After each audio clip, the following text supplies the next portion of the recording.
I feel like I wouldn't have even known that the education is out there to be able to ask other people other than my doctor when Hmm. I'm pregnant or whatever, right? Like I just wouldn't have known. And I've heard the Yeah. word doula, but I truly like, and honestly, it's because one of my friends is really wanting to be one. So I hope she gets like inspired by this podcast. But Yes, tell her to come train with us. Tell her to come train with yeah. me. So she'll get into a lot of things.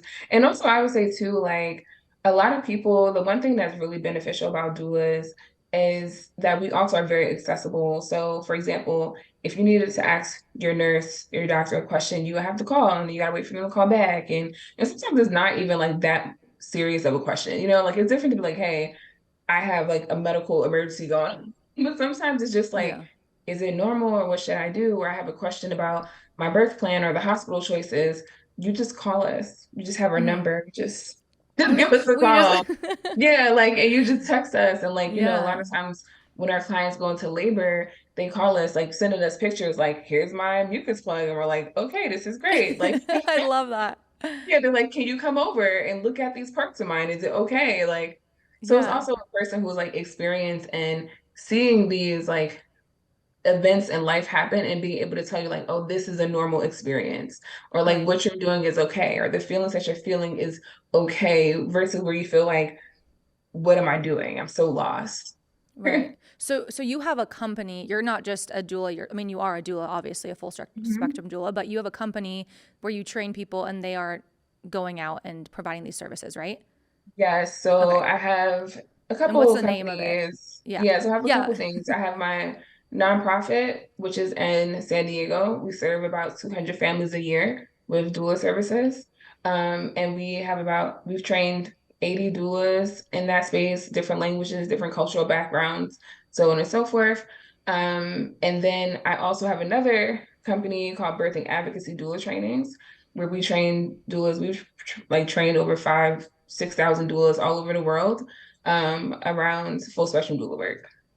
Amazing. So cool. And where are you based out of right now? Atlanta. Atlanta. Okay. That's what I thought. I Um, also move all around, like complete Sagittarius. Like I want to dude, go, I'm a I just go. Sagittarius too. Yeah, I'm the same way. When's your birthday? yeah. November 25th. Mine's the 23rd. Weird. I thought you were gonna say Same. I was like, oh my gosh. Because Yeah. my friends are like, how do you move all the time? I'm like, I cannot stay in one place. And I even Yeah. talked to my therapist about it. I was like, is this a problem? Like, should we unpack this? And she was like, it seems just like what you like. So I think that's fine. I was like, cool. I think it's fine. I think it's hard sometimes for other people to grasp it. And I think that's what Hmm. made me question if it was okay. Because other people were like, Same. I've lived in this space since I was a kid. And I'm like, but why? Yeah. Weird. Like when I moved Totally. to San Diego, I went there to visit during when I first became a doula. I went there to visit, and I was like, I'm here, and I moved there in like 2 years. I was like, it's time to I go. love it. Oh my gosh. And you mentioned earlier that you have a child, one child? So I co-parent 2 kids with Two. my friend, and my friend is Okay. actually I was her backup doula 5 years ago. Oh my So she had a gosh. primary doula. I met her as her backup doula just in case they needed extra support, Yeah. and then we just grew in like in our relationship, and now we co-parent 2 kids together That's platonically. amazing. That's amazing. And where are the kids? Are they in Atlanta? They just moved here. They moved here because they Oh, were cool. living in San Diego. She actually Hmm. runs, her name is Venice. She runs my nonprofit, and our kids' names is Jacob and Elijah. And so I moved out here a couple years ago, 2020, actually, right before the pandemic happened. Hmm. And so it was like I moved to Atlanta, and then everything got shut Couldn't do down. anything. Yeah. Yeah. So even though I've been here for like 3 years, I'm like, have I been here for 3 years? Yeah. But she just moved from San Diego to 10 minutes away from me, literally like less than 2 months ago. Oh, that's so nice. And now you're Yeah. like, well, I might move again. Sorry. Now I'm like, I'll stay in Georgia, but I will do other things. Like I just rented an apartment in Costa Rica for 6 months, Hmm. and I'll be going like back and forth between So San Jose, fun. Costa Rica, and Atlanta Oh, and everywhere else that I'm traveling. love, love. Okay, so I'm I'm all about salary transparency on this podcast, and I would love to know, can you share like some of your numbers? Like just because owning your own businesses is already tough, and then being a female, another one, right? Being a black female, another one. So and queer. Let's just keep going. Yeah. So Yeah, let's get into it. Share with Yes. us, yeah, what you're open to share with us. Because yeah, I Yeah. would love to know.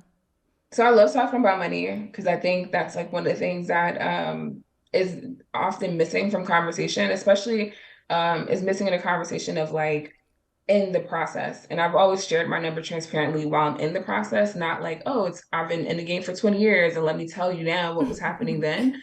It's like I'm Yeah. gonna tell you just now like what's happening. Mhm. So I quit. So I became a doula in 2015. I was doing work voluntarily. In 2018 is when I actually quit my job. And I'm gonna tell you, when I quit my job, I had maybe like $1,000 Oh my gosh. maybe, and I was living in Wow. San Diego. But honestly, it felt like I had to choose myself, even with the risk involved. Because as you said, with all the identities that I carry, being in corporate America was like, not fun. Mm-mm. So the first year in 2018, I was broke, broke, broke. Um, You're like, I'm fine going into debt. Like I knew what I needed to do and I knew that could happen. it was Yep. like I knew, and it was like I didn't know what could happen, but I knew I had to figure it out. Right. And that's like how I felt. I was like, I don't know where this will go, but I know that if I don't take this chance to figure it out, I'm never going to feel satisfied. Like, even if I failed, at least I failed and I knew that I tried and like Yeah. really fully tried, you know? Hmm. So, first 2018, which is my doula practice by myself in San Diego, I made $25,000 that year. Wow. I mean, hey, that's great. My first year was 20,000. So I'm Yeah. with you. Yep. Yeah.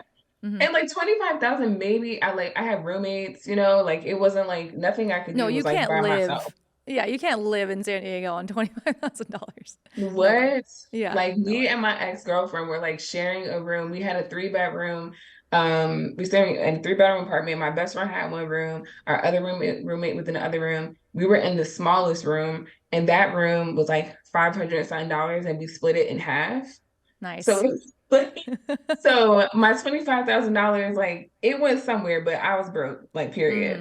Mm. The next year I opened up my nonprofit. I was still doing my, direct care doula work.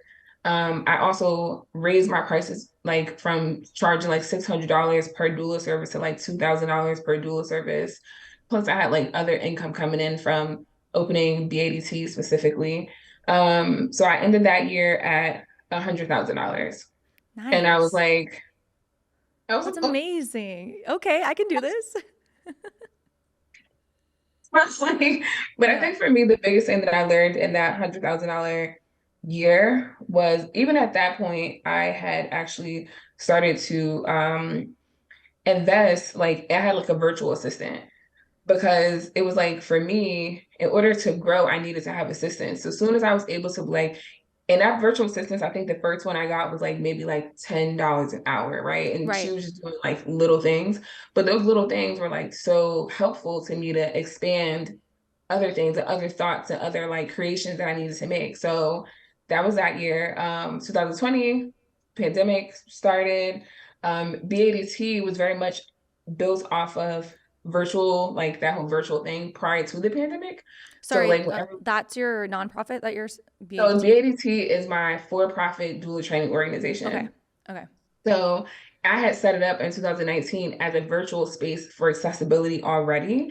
So then when 2020 happened and everything was closed down, right? Everyone was turning over to virtual and I was already there, right? So I say that all to say that in 2020, we went from 100 to 450,000 for the year. Oh my God. That is the coolest story ever.